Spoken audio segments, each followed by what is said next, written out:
ഈ വരുന്ന അസംബ്ലി തെരഞ്ഞെടുപ്പിൽ സേവാസജീവ് ഡെമോക്രാറ്റിക് പാർട്ടി കേരളത്തിലെ UDF സ്ഥാനാർത്ഥികൾക്ക് പിന്തുണ കൊടുക്കുകയാണ്. ഇത് പാർട്ടിയുടെ ദേശീയ സംഘടനാ general secretary Shri MK Thomas sir air ഇന്ത്യയിലും എയർഫോഴ്സിലും വർക്ക് ചെയ്ത ഒരാളാണ്.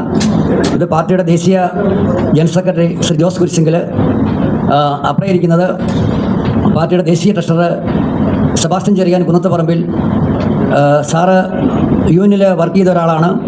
ഏറ്റവും അങ്ങേരിരിക്കുന്നത് റവറൻ സാംദാസ് നെടുമങ്ങാട്, അദ്ദേഹം പാർട്ടിയുടെ സംസ്ഥാന ഉപാധ്യക്ഷനാണ്, അദ്ദേഹം ഒരു പാസ്റ്ററും കൂടിയാണ്. നമുക്കറിയാം ഇന്ന് കേരളത്തിലെ ഒരു രാഷ്ട്രീയ സാഹചര്യം നമുക്കറിയാമെന്ന്. ഈ രാഷ്ട്രീയ സാഹചര്യം എന്ന് പറഞ്ഞാൽ കഴിഞ്ഞ 10 വർഷമായിട്ട് ഇടതുപക്ഷ ജനാധിപത്യ മുന്നണി ഇന്ന് കേരളം ഭരിക്കുകയാണ്. ഇന്നിവിടുത്തെ നമ്മൾ നോക്കി ഏറ്റവും മെയിനായിട്ട് കാണുന്നത് നമ്മുടെ രാജ്യത്തിൻ്റെ ഏറ്റവും വലിയ അസറ്റ് എന്ന് പറയുന്നത് നമ്മുടെ യുവജനങ്ങളും നമ്മുടെ ജൻസിയും നമ്മുടെ കുഞ്ഞുങ്ങളുമാണ്. ഇന്ന് നമ്മുടെ കേരളത്തെ ഏറ്റവും വലിയ പ്രശ്നമായിട്ട് നമുക്ക് മനസ്സിലാക്കാൻ കഴിയും, നമ്മുടെ കുഞ്ഞുങ്ങൾക്ക് ഇന്ന് ഇവിടെ നിൽക്കാൻ പറ്റുന്നില്ല. എൻ്റെ തന്നെ വ്യക്തിപരമായ ജീവിതം നോക്കുക, നമ്മുടെയൊക്കെ ഓരോ ജീവിതം നോക്കിയാൽ മതി. നമ്മുടെയൊക്കെ കുഞ്ഞുങ്ങൾ ഇവിടെ നാട് വിട്ട് പോവുകയാണ്. അതായത് ഇത്രയും പൈസ മുടക്കി നമ്മുടെ കുഞ്ഞുങ്ങളെല്ലാം പഠിപ്പിച്ചിട്ട് +2 കഴിയുമ്പോൾ യൂറോപ്യൻ രാജ്യങ്ങളിലും മറ്റ് രാജ്യങ്ങളിൽ പോയി അവിടെ പോയി അപ്രത്യക്ഷരാകുന്നത് പോലെ നമ്മുടെ കുഞ്ഞുങ്ങൾ നഷ്ടപ്പെട്ടു പോവുകയാണ്. അവർക്കൊരു നല്ലൊരു തൊഴിലവസരം കൊടുക്കുവാൻ ഗവൺമെൻറ് കഴിയുന്നുണ്ടോ? അതുപോലെ തന്നെ നമ്മൾ ഏത് മേഖലയെടുത്ത് ആരോഗ്യ മേഖലയെടുത്ത് പരിശോധിച്ച് നോക്കൂ, അവിടെയും ഈ ഗവൺമെൻറ് സമ്പൂർണ്ണ പരാജയമാണ്. വ്യവസായത്തിൻ്റെ മേഖലയെടുത്ത് പരിശോധിച്ച് നോക്കൂ, നല്ല ഒന്നാന്തരം വൻകിട നിക്ഷേപങ്ങളുള്ള വ്യവസായങ്ങൾ ഇവിടെ നടത്തുവാനായിട്ട് കഴിഞ്ഞ 10 വർഷമായിട്ട് ഈ ഗവൺമെൻറ് കഴിഞ്ഞിട്ടുണ്ടോ? ഈ ഇടതുപക്ഷ ജനാധിപത്യ മുന്നണി തന്നെ ഇവിടെ അവർ തന്നെ രൂപപ്പെടുത്താണ് ഇവിടെ കെൽട്രോൺ എന്ന് പറയുന്നത്. കെൽട്രോണിൻ്റെ എത്രയോ ഉപവിഭാഗങ്ങൾ നിങ്ങൾ തിരുവനന്തപുരത്തുള്ള മാധ്യമ സുഹൃത്തുക്കൾക്കറിയാം. കെൽട്രോൺ കൗണ്ടേഴ്സ്, കെൽട്രോൺ റെക്ടിഫയേഴ്സ്, എത്രയോ സ്ഥാപനങ്ങൾ ഇവിടെ ശ്രീകാര്യം ഉൾപ്പെടെ സ്ഥലങ്ങളിലുണ്ട്. അതൊക്കെ എത്രയോ ക്ലസ്റ്റർ യൂണിറ്റുകളായി രൂപപ്പെട്ട് അതൊക്കെ വ്യവസായ വളർച്ചയ്ക്ക് സഹായകമായ കാര്യങ്ങളാണ്. ഇവിടെ വ്യവസായ മേഖലയിലെ ഇവിടുത്തെ വ്യവസായ മന്ത്രി ചെയ്യുന്നത് ഒരു ഉപരിപ്ലവമായ ഒരു ഷോ കാണിക്കൽ മാത്രമാണ് ഇവിടെ ചെയ്യുന്നത്. ഏത് മേഖലയെടുത്ത് പരിശോധിച്ച് നോക്കിയോ സമ്പൂർണ്ണമായ ഒരു പരാജയം ആണ് ഈ ഗവൺമെൻറ് കാണിക്കുന്നത്. അതുകൊണ്ട് ഈ ഗവൺമെൻറ് മാറണം. ഇവിടെ പുതിയൊരു ഐക്യ ജനാധിപത്യ മുന്നണി ഗവൺമെൻറ് ഉണ്ടാകണം. ഞങ്ങളുടെ ദേശീയ തലത്തിലെ വേരോട്ടമുള്ള ഒരു രാഷ്ട്രീയ പ്രസ്ഥാനമാണിത്. ഇത് പുതിയതായി രൂപപ്പെട്ടതാണ്. ഇതൊരു NGO ആയിരുന്നു. ഈ NGO ഇങ്ങനെ രാഷ്ട്രീയ പ്രസ്ഥാനമായിട്ട് പരിവർത്തനം ചെയ്യപ്പെട്ട ഒരു രാഷ്ട്രീയ പ്രസ്ഥാനമാണിത്. നമുക്ക് ഇന്ന് ഇന്ത്യയുടെ മതേതരത്വവും ജനാധിപത്യവും സോഷ്യലിസവും ഒക്കെ ഇന്ന് വെല്ലുവിളിക്കപ്പെട്ടുകൊണ്ടിരിക്കുകയാണ്. ന്യൂനപക്ഷ ഇന്ന് FCRA വിഷയങ്ങൾ എല്ലാ മാധ്യമങ്ങൾക്ക് അറിയാവുന്നത്. അതുകൊണ്ട് ഈ ടോട്ടലി ഗവൺമെൻറ് മാറണം.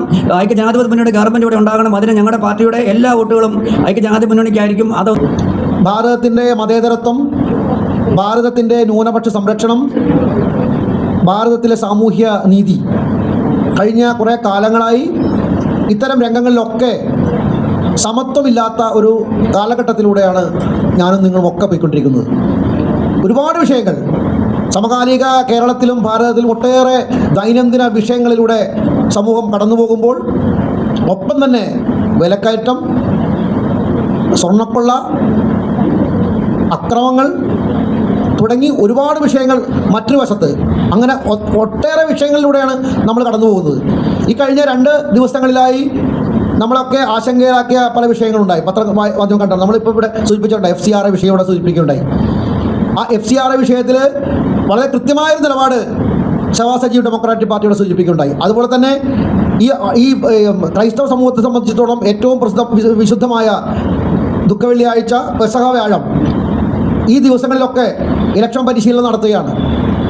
അത് മാറ്റിവെക്കേണ്ട ഒന്നാണ്. ഒപ്പം തന്നെ എഞ്ചിനീയറിംഗ് പ്രവേശന പൊതുപരീക്ഷ നടക്കുകയാണ്, അത് മാറ്റിവെക്കേണ്ട ഒന്നാണ്.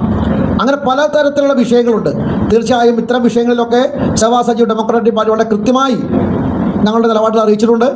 ഈ വരുന്ന തെരഞ്ഞെടുപ്പിൽ ഐക്യ ജനാധിപത്യ മുന്നണിയോടൊപ്പം നിൽക്കാനാണ് സേവാസജീവ് ഡെമോക്രാറ്റിക് പാർട്ടി ആഗ്രഹിക്കുന്നത്.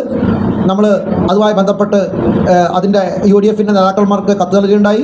നമ്മൾ പത്രക്കാരുടെ അറിയിക്കുകയാണ്. തീർച്ചയായും കഴിഞ്ഞ 10 വർഷത്തെ കേരളത്തിലെ ഭരണം നമുക്കറിയാം. എല്ലാ മേഖലകളിലും ഒരു ഇടിപ്പുണ്ടായ ഒരു ഭരണമാണ്. ആ ഭരണത്തിന് മാറ്റം ഉണ്ടാവണം. കേരളത്തിൽ പുതിയൊരു ഭരണം ഉണ്ടാവണം. തീർച്ചയായും അത്തരത്തിലുള്ള ഒരു മൂവ്മെൻറ്റിന് ഞങ്ങളുടെ ഈ പാർട്ടി ഐക്യജനാധിപത്യത്തോടൊപ്പം നിൽക്കുകയാണ്. നമ്മുടെ നിലപാടുകളും തീരുമാനങ്ങളും ജനങ്ങളിൽ എത്തിക്കാൻ മാധ്യമങ്ങളുടെ പിന്തുണ വളരെ പ്രധാനമാണ്. അതുകൊണ്ടാണ് ഞങ്ങൾ ഈ നിലയിലൊരു യോഗം സംഘടിപ്പിച്ചത്. ഇന്നത്തെ യോഗത്തിൽ വരാനിരിക്കുന്ന തെരഞ്ഞെടുപ്പിൽ UDFന് പിന്തുണ നൽകുന്ന തീരുമാനം ഇവിടെ വ്യക്തമാക്കി കഴിഞ്ഞു. ഈ തീരുമാനം ജനാധിപത്യത്തിനും ജനങ്ങളുടെ ക്ഷേമത്തിനും ഗുണകരം ആകുമെന്നാണ് ഞങ്ങൾ വിശ്വസിക്കുന്നത്.